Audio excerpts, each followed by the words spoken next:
لیکن صوفی چونکہ اتنی میڈیٹیشن کر چکا ہوتا ہے، اتنے اپنے اندر سے غصے کو نکال چکا ہوتا ہے کہ اس پر کوئی فرق نہیں پڑتا۔ السلام علیکم ورحمۃ اللہ وبرکاتہ۔ صوفیاء کرام کی تعلیمات۔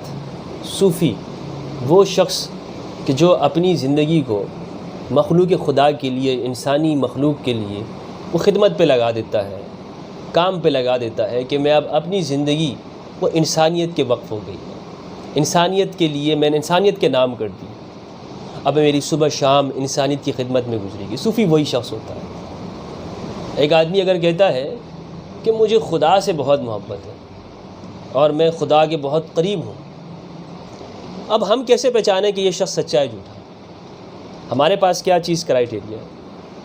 تو خدا سے قریب ہونے کا، خدا سے محبت کا دعویٰ اسی شخص کا سچا ہو سکتا ہے کہ ہم یہ دیکھیں گے کہ وہ اس کی جو بندے ہیں، جو ہیومنٹی ہے، انسانیت کے وہ کتنے قریب ہیں، انسانوں کے وہ کتنے کام کرتے ہیں۔ تو سچا خدا پرست وہ انسان سے دوستی کرنے والا ہوتا ہے، اور پھر وہ انسانوں کے اندر یہ ڈیوائڈ نہیں کرتا کہ اس کا مذہب کیا ہے، اس کا دھرم کیا ہے۔ وہ ہر ایک انسان کے لیے اس کا دل کشادہ ہوتا ہے، اس کے دروازے کھلے ہوئے ہوتے ہیں، آئیں۔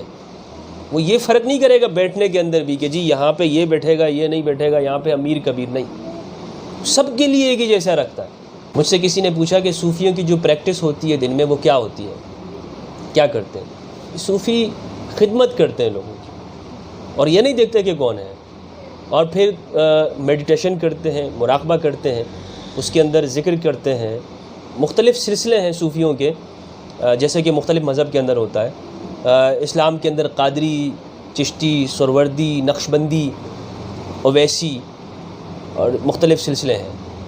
اس میں قادری زیادہ مشہور ہے، چشتی ہے، حضرت خواجہ غریب نواز جو ہندوستان کی وہ چشتی سلسلے کے ہیں، اور بغداد کے اندر ہیں حضور غوث اعظم شیخ عبد القادر جیلانی، وہ قادری سلسلے کے ہیں، وہیں سے شروع ہوتا ہے۔ لیکن یہ سارے چلے جاتے ہیں حضرت علی کے اوپر آتے ہیں، یہ سارے جو صوفی ہیں وہ حضرت علی کے اوپر ان کا سلسلہ آ کے ختم ہوتا ہے۔ چشتیوں کا طریقہ تھوڑا الگ ہے، لیکن سب جو ہے اس میں چشتیوں کے اندر ایک چیز موجود ہے، آنا پانا کی جو میڈیٹیشن ہوتی ہے وہ چشتیوں کے ہاں بھی ہوتی ہے، اس کو پاس انفاس کہتے ہیں، پاس انفاس چشتی اس کو کرتے ہیں۔ تو بنیادی طور پر وہ اپنا جو دل ہے، دل وہ اس کے اندر سے دنیا کی محبت اور اپنے پرائی کی جو ڈیوائڈ ہے نا، تقسیم ہے، اس کو نکالتے ہیں۔ دنیا کی محبت یہ کہ لالچ، خود غرضی، نفرت، حسد، بغض، کسی کے لیے دشمنی کے جو جذبات ہیں نا، وہ کہتے ہیں اس کو فلٹر کر دو، نکال دو، ان سارے کچرے کو اپنے اندر سے نکال دو۔ صوفیہ کہتے ہیں، صوفیہ کی تعلیمات یہ ہوتی ہے۔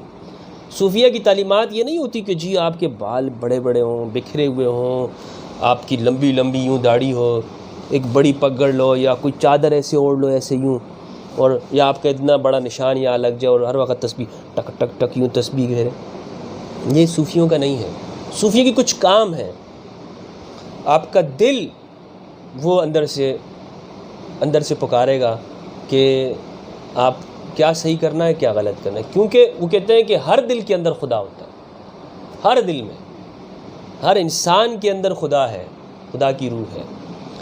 تو اس لیے وہ انسانوں سے نفرت بھی نہیں کرتے، وہ سب انسانوں کو ایک نظر سے دیکھتے ہیں۔ صوفی اور تعلیمات ان کی یہ ہوتی ہیں کہ آپ نے کسی کو نقصان نہیں دینا، اپنے آپ سے فائدہ دینا ہے۔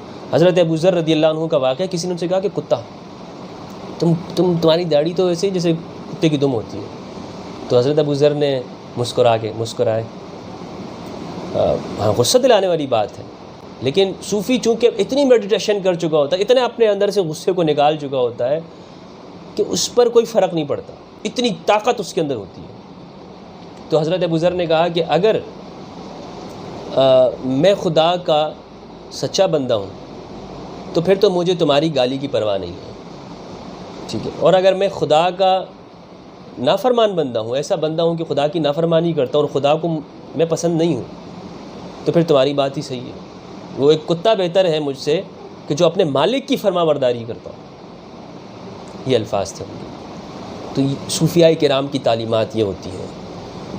ہمارے ہاں پاکستان کے اندر، ہندوستان کے اندر، پوری دنیا کے اندر صوفیاء، یہ جو پروفٹ محمد صلی اللہ علیہ وسلم خاتم النبیین کی جو اولاد ہے، ان سے جو ہے وہ آپ کے سلسلے چلے ہیں، ان کی اولاد سے وہ دنیا میں گئی ہے، اور دنیا میں بادشاہوں، مسلم بادشاہوں کی طرح نہیں کہ زبردستی لوگوں کو، علاقوں کو فتح کیا ہو، وہاں پر لوگوں کو اسلام کے اندر لے کر آئے ہوں، نہیں، بلکہ محبت کی بولی بول کر لوگ خود ہی آتے گئے، خود ہی آتے گئے، کسی پر فتویٰ نہیں لگایا، کبھی کفر کے فتوے نہیں بانٹے، کبھی جو ہے وہ رنگ، نسل اور بولی کی پر جو ہے وہ کسی کو ڈیوائیڈ نہیں کیا۔